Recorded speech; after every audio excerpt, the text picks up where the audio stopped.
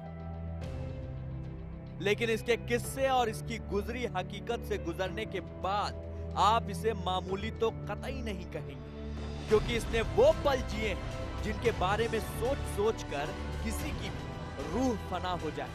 कलेजा कांप उठे। हाथ पैरों की थरथराहट कई कई दिन तक कायम रही, क्योंकि जब टैंकों और मशीन गन से लैस हत्यारे एक वीराने के सीने को रौंद रहे थे, तब वो वही था। जब मौत ठीक उसके पीछे खड़ी आग उगलने को थी, तब वो जिंदा था।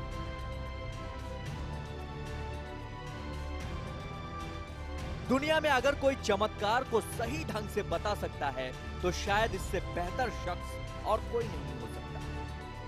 ये चमत्कार नहीं तो क्या है? आईएसआईएस के गढ़ में पकड़े गए इराकी सेना के नए नवेले रिक्रूट में उसका नाम भी था। वो शिया भी था, यानी आईएसआईएस का जानी दुश्मन। वो घेरा गया, सबकी तरह ठीक उसके सिर पर भी गोली मारी गई, पर मौत उसे फिर भी नहीं मार सकी। आखिर क्या हुआ था उस रोज? आखिर वो बचा कैसे? मौत के परवानों का वो खौफनाक घेरा तोड़कर ये उनके इलाके से निकला कैसे? ये कहानी वो खुद अपनी जुबानी बयां करता है।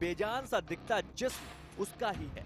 काले पैंट शर्ट, औंधे मुंह धूल फांकता, पीछे बंधे हाथ और खून से सराबोर जिस्म। उसकी पहचान लाश की थी। उन लम्हों में कैद हुई इस पहचान ने ही उसे नई जिंदगी और बेहद कीमती आजादी दे दी। वक्त का करिश्मा देखिए कि पास पहुंची मौत को भी उसने मुलतवी कर दिया।